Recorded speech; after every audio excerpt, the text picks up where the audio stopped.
ഞാൻ 19 കൊല്ലം എവിടെയായിരുന്നു എന്നറിയാമോ? അറിയില്ല സാർ. ന്യൂയോർക്ക്. സാർ ഞാൻ ഓർത്ത് നോക്കിയാലോ അതെനിക്ക് അറിയാൻ പറ്റില്ല സാർ. ന്യൂയോർക്കാണല്ല പറഞ്ഞത്, ന്യൂയോർക്ക്, അമേരിക്കയിലുള്ള ന്യൂയോർക്ക്. Okay okay sir. അവിടെ ഞാൻ കുട്ടികൾക്ക് ട്യൂഷൻ എടുത്ത് കൊടുക്കുമായിരുന്നു. ഓ അതെയോ സാർ? എന്നിട്ടെന്താ, സർട്ടിഫിക്കറ്റ് കിട്ടിയതും എന്റെ ജോലി പോയി. സാധാരണ സർട്ടിഫിക്കറ്റ് കിട്ടുമ്പോൾ ജോലി കിട്ടുകയല്ലേ സാർ ചെയ്യുന്നത്? എന്റെ സർട്ടിഫിക്കറ്റ് അവർക്ക് കിട്ടി, അങ്ങനെ എന്റെ ജോലി പോയി.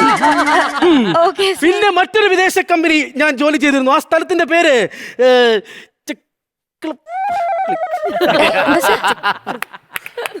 ചെർപ്പളശ്ശേരിയാണോ സാർ? വിദേശത്താണോ നിന്റെ ചെർപ്പളശ്ശേരി?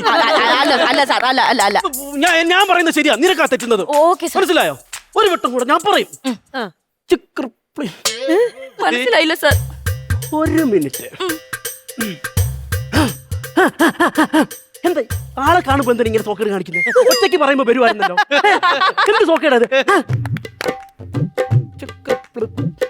സായിപ്പന്മാർ ഒത്തിരി ഉള്ള ഒരു സ്ഥലം, അവിടെ ഞാൻ ജോലി ചെയ്തിട്ടുണ്ട്, അറിയാമോ? ഇതൊക്കെ എന്തിനാ സാർ എന്റെ അടുത്ത് പറയുന്നത്? എന്തിനാ പറയുന്നതെന്ന്? അങ്ങനെ സായിപ്പന്മാരെ വരെ പറ്റിച്ച് ജീവിച്ച എന്നെ നിന്റെ ചൊക്കളി കമ്പനി വന്ന് പറ്റിച്ചിട്ട് പോവാമെന്ന് കരുതിയോ?